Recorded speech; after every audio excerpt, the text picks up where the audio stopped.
Dios les bendiga y bienvenidos a Enamorándonos de la Palabra. Mi nombre es David Lebrón y soy su anfitrión y hermano en Cristo. Esta es nuestra serie Los Pactos de Dios, en la cual hemos tenido ya el honor de estudiar el pacto adámico, el pacto noético, el pacto abrahámico, el pacto mosaico y el pacto sacerdotal. En cada uno de estos pactos es Dios quien pacta con el hombre y no el hombre con Dios. ¿Por qué? Porque Dios no es hombre para arrepentirse y las promesas que Él hace, las palabras que Él declara, tienen su cumplimiento porque Él no miente y su corazón no es uno que cambia de parecer. Cada uno de estos pactos muestra una progresión hacia el nuevo pacto. Pero antes de llegar al nuevo pacto, debemos detenernos a estudiar el pacto de este episodio, el pacto davídico. Así que acompáñenme a 2 de Samuel capítulo 7, donde estaremos leyendo los primeros 17 versículos del capítulo. La palabra de Dios se lee en el nombre del Padre, del Hijo y del Espíritu Santo. Amén. 2 de Samuel capítulo 7. Pacto de Dios con David. Una vez que el rey se hubo establecido en su palacio, el Señor le dio descanso de todos los enemigos que lo rodeaban. Entonces el rey le dijo al profeta Natán: Como puedes ver, yo habito en un palacio de cedro, mientras que el arca de Dios se encuentra bajo el toldo de una tienda de campaña. Bien, respondió Natán, haga su majestad lo que su corazón le dicte, pues el Señor está con usted. Pero aquella misma noche la palabra del Señor vino a Natán y le dijo: Ve y dile a mi siervo David, que así dice el Señor: ¿Serás tú acaso quien me construya una casa para que yo la habite? Desde el día en que saqué a los israelitas de Egipto y hasta el día de hoy, no he habitado en alguna casa, sino que he andado de acá para allá en una tienda de campaña a manera de santuario. Todo el tiempo que anduve con los israelitas, cuando mandé a sus gobernantes que pastorearan a mi pueblo Israel, ¿acaso le reclamé a alguno de ellos el no haberme construido una casa de cedro? Pues bien, dile a mi siervo David que así dice el Señor Todopoderoso: Yo te saqué del redil para que, en vez de cuidar ovejas, gobernaras a mi pueblo Israel. Yo he estado contigo por donde quiera que has ido, y por ti he aniquilado a todos tus enemigos. Y ahora voy a hacerte tan famoso como los más grandes de la tierra. También voy a designar un lugar para mi pueblo Israel, y allí los plantaré para que puedan vivir sin sobresaltos. Sus malvados enemigos no volverán a humillarlos como lo han hecho desde el principio, desde el día en que nombré gobernantes sobre mi pueblo Israel, y a ti te daré descanso de todos tus enemigos. Pero ahora el Señor te hace saber que será Él quien te construye una casa. Cuando tu vida llegue a su fin y vayas a descansar entre tus antepasados, yo pondré en el trono a uno de tus propios descendientes y afirmaré su reino. Será Él quien construya una casa en mi honor, y yo afirmaré su trono real para siempre. Yo seré su padre, y Él será mi hijo. Así que cuando haga lo malo, lo castigaré con varas y azotes como lo haría un padre. Sin embargo, no le negaré mi amor, como se lo negué a Saúl, a quien abandoné para abrirte paso. Tu casa y tu reino durarán para siempre delante de mí. Tu trono quedará establecido para siempre. Natán le comunicó todo esto a David, tal como lo había recibido por revelación. Señor, una vez más te damos toda la gloria y la honra, y te agradecemos, mi Señor, por acompañarnos en este estudio. Enséñanos lo que no sabemos. Guíanos por medio de tu Espíritu Santo en este estudio, para que así podamos comprender el mensaje que hay en tus palabras. Esto, mi Señor, te lo pedimos en el nombre de tu Hijo amado Jesús. Amén. El pacto davídico es el siguiente pacto condicional de promesa. El contexto del pacto fue el deseo de David de edificar una morada adecuada para la presencia divina de Dios. Dios no permitiría que David construyera una casa para él porque David era un hombre de guerra que había derramado mucha sangre. Pero en su misericordia, Dios le prometió a David perpetuidad de sus descendientes en el trono de Israel. En la Biblia encontramos varios pasajes que muestran la veracidad de este pacto, pero el núcleo lo encontramos en 2 de Samuel, capítulo 7, versículos 12 al 16, que acabamos de leer. Este pasaje nos muestra las provisiones del pacto. En el versículo 9, Dios le dice a David que su nombre sería engrandecido. En el versículo 10 le dice que proveerá un hogar para Israel. En el versículo 10, junto con el 11, también le dice que Israel disfrutará de un descanso interrumpido de todos sus enemigos. En el versículo 11 también le promete una casa o dinastía que perdurará. En el versículo 12 le dice que vendrá un hijo que establecerá este reino. En el 13 le dice que Salomón edificará el templo y que el reino de Salomón será establecido para siempre. En los versículos 14 y 15 le dice que él, Dios, será padre de Salomón y cuando éste desobedezca, Dios no le quitará el reino como lo hizo con Saúl. Y en el versículo 16 le dice que la dinastía y el reino de David durarán para siempre y el trono de David será establecido eternamente. La palabra pacto no aparece en 2 de Samuel capítulo 7, pero es claro que Dios estaba estableciendo un pacto con David. Los salmos son cánticos o poesías hebreas que ciertamente fueron inspiradas por Dios. Y como fueron inspiradas por Dios, reconocemos que Dios nos está hablando por medio de los labios de sus siervos. Dios, por medio del salmista, nos dice en el Salmo 89, versículos 3 y 4, hice pacto con mi escogido. Juré a David, mi siervo, diciendo, para siempre confirmaré tu descendencia y edificaré tu trono por todas las generaciones. Y más adelante en los versículos 34 y 36 del mismo Salmo, Dios dice, no olvidaré mi pacto, ni mudaré lo que ha salido de mis labios. Una vez he jurado por mi santidad y no mentiré a David. Su descendencia será para siempre y su trono como el sol. Su descendencia será para siempre y su trono como el sol delante de mí. Esa promesa de que establecerá para siempre el trono del pueblo de Dios por la descendencia de David es precisamente la promesa que Dios le hizo a David en 2 de Samuel capítulo 7. Y más adelante, en 2 de Samuel 23:5, David hace referencia al pacto perpetuo que Dios hizo con él, refiriéndose al pacto del capítulo 7. El pacto davídico es un pacto condicional que nos muestra cómo Dios, el gobierno de Dios, por medio de la nación de Israel, incluía la idea de un reino terrenal, una monarquía en el linaje de David. En los versículos 18 al 29 de 2 de Samuel capítulo 7, vemos que David hace una oración de alabanza y gratitud. Y en su oración le dice a Dios lo que es un eco del principio Emmanuel, que Dios estaba con su pueblo. Porque tú estableciste a tu pueblo Israel por pueblo tuyo para siempre, y tú, oh Jehová, fuiste a ellos por Dios. Los mismos principios que operan en otros pactos en el Antiguo Testamento también son obvios aquí. Solo Dios estableció las promesas y obligaciones de su pacto, y se esperaba que los seres humanos las aceptaran en fe obediente.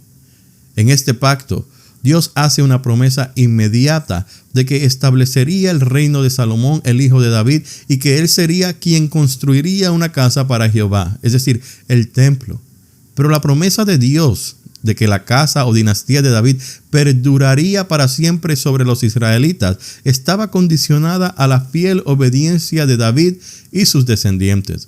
Lo que esto quiere decir es que este pacto era eterno solo en el sentido de que Dios se proponía mantener siempre a un hijo de David en el trono de Jerusalén, siempre y cuando los gobernantes de Judá se mantuvieran fieles y obedientes a él.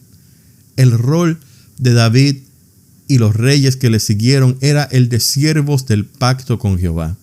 La Biblia nos dice que el hecho de que el pueblo israelita haya hecho el cambio de teocracia a monarquía no significaba que Jehová dejaba de ser el rey de su pueblo.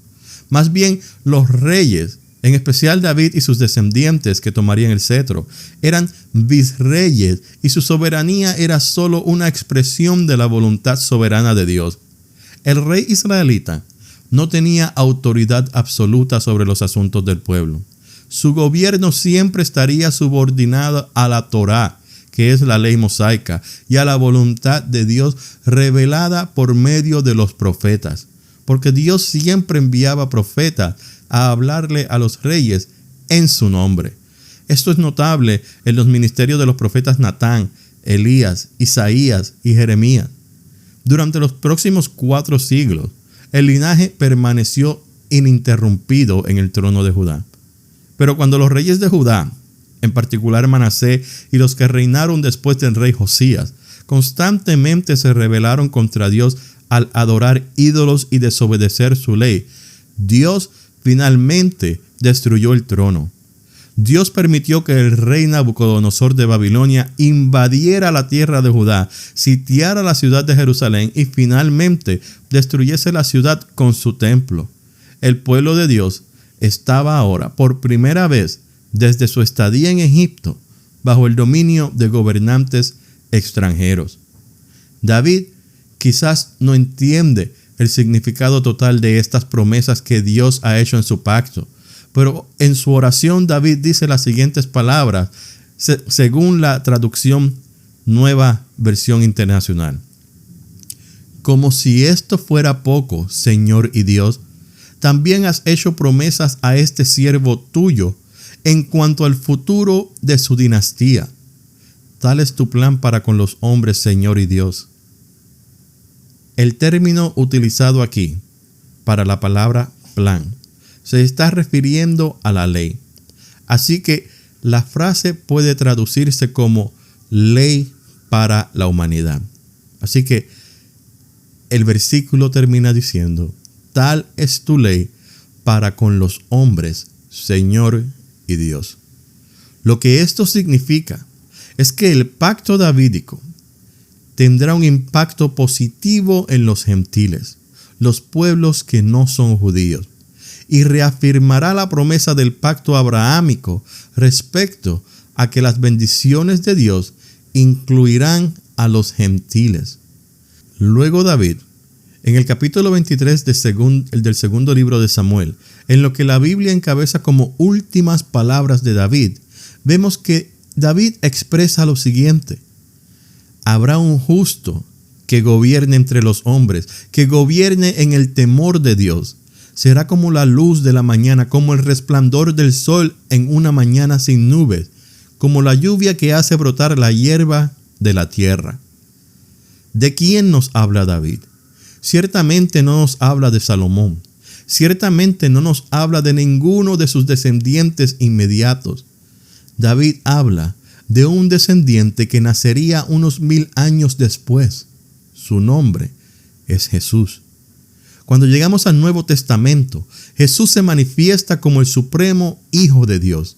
El Nuevo Testamento comienza con las siguientes palabras: libro de la genealogía de Jesucristo, hijo de David, hijo de Abraham. Jesús fue reconocido como el Hijo de David durante todo su ministerio terrenal. La iglesia primitiva creía que el Jesús crucificado y resucitado era el cumplimiento de la simiente prometida de David y que a causa de esto tenía que ser resucitado de entre los muertos. En Apocalipsis 3:7, Juan identificó a Jesús como el que tiene la llave de David. Y Jesús se refirió a sí mismo como la raíz y el linaje de David en Apocalipsis 22:16. El pacto de Dios con David tenía un aspecto que era incondicional, y es que el reino de David sería finalmente establecido para siempre. El punto culminante de la promesa de Dios era que del linaje de la familia davídica saldría un descendiente que sería rey mesiánico y eterno. Este rey sería soberano sobre los fieles de Israel y de todas las naciones, como leemos en Isaías capítulo 9 versículos 6 y 7 y en Miqueas capítulo 5 versículos 2 al 4. Este rey saldría de la ciudad de Belén, como leemos en el mismo pasaje de Miqueas, y su gobierno se extendería hasta los fines de la tierra, según leemos en varios pasajes de Zacarías. Este rey sería llamado Jehová, justicia nuestra, como leemos en Jeremías 23, versículos 5 y 6. Y traería salvación del pecado, como leemos en Zacarías capítulo 12, versículo 8 y capítulo 13, versículo 1. El cumplimiento de la promesa davídica comenzó con el nacimiento de Jesucristo, que le fue anunciado por el ángel Gabriel a María, una hija devota de la familia de David. Esa promesa fue una extensión del pacto adámico, que incluye la profecía dada en Génesis 3:15, que anuncia la derrota de Satanás por medio de un descendiente de Eva. Esa promesa era una prolongación del pacto abrahámico, porque vemos que por el sacrificio de Jesucristo todas las familias de la tierra pueden ser bendecidas. El cumplimiento de esta promesa implicaba la resurrección de Cristo de entre los muertos y su exaltación a la diestra de Dios en el cielo, desde donde Él gobierna como Rey de Reyes y Señor de Señores. El regio gobierno de Cristo se caracteriza por un llamado a todos a apartarse del pecado y del mundo perverso, para que acepten a Cristo como Señor y Salvador y reciban el Espíritu Santo. El reino eterno de Cristo abarca su actual soberanía sobre el reino de Dios y su dirección sobre la iglesia. Abarca también su futuro gobierno milenario sobre las naciones y su reino eterno en el cielo nuevo y la tierra nueva. El pacto davídico tiene promesas que se cumplieron con la primera venida de Jesús, mientras que otras promesas aguardan su realización en su segunda venida. La manifestación de Jesús como Rey del linaje de David es una materialización de su primera venida. Los que creen en Él son posicionalmente transferidos al reino, según leemos en Colosenses 1:13, donde leemos: Él nos libró del dominio de la oscuridad y nos trasladó al reino de su amado Hijo, en quien tenemos redención, el perdón de pecados. La propagación de la salvación mesiánica a los gentiles es también un cumplimiento del pacto davídico. Sin embargo, la asunción suprema de Jesús al trono de David y su gobierno del reino aguardan su segunda venida en gloria, cuando la tierra sea renovada y Él gobierne con los apóstoles sobre una nación de Israel unida y restaurada. Dios Todopoderoso, gracias te damos una vez más por habernos acompañado en este estudio acerca del pacto y la promesa que tú hiciste con tu siervo David.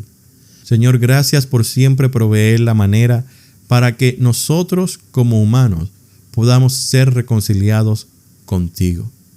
Señor, no nos merecemos tal misericordia, pero tú, mi Señor, eres un Dios de amor, eres un Dios misericordioso, que no nos quieres dar lo que merecemos, sino que has provisto que todos seamos unidos a ti por medio del sacrificio que nuestro Salvador ha hecho.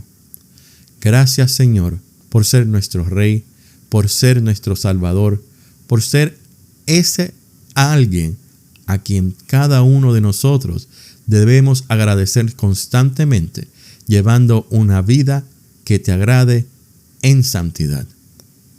Señor, te presento a cada uno de los hermanos que escuchan enamorándonos de la palabra.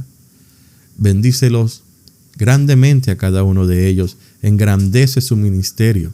Ayúdalos, mi Señor, a entender mejor las Escrituras y a poder explicar tus Escrituras según los talentos que tú les has dado a cada uno de ellos.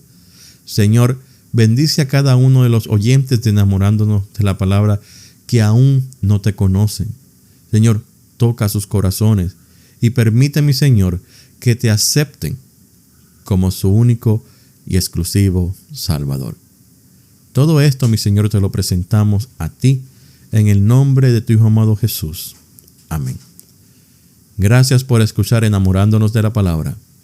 Que Dios les continúe bendiciendo.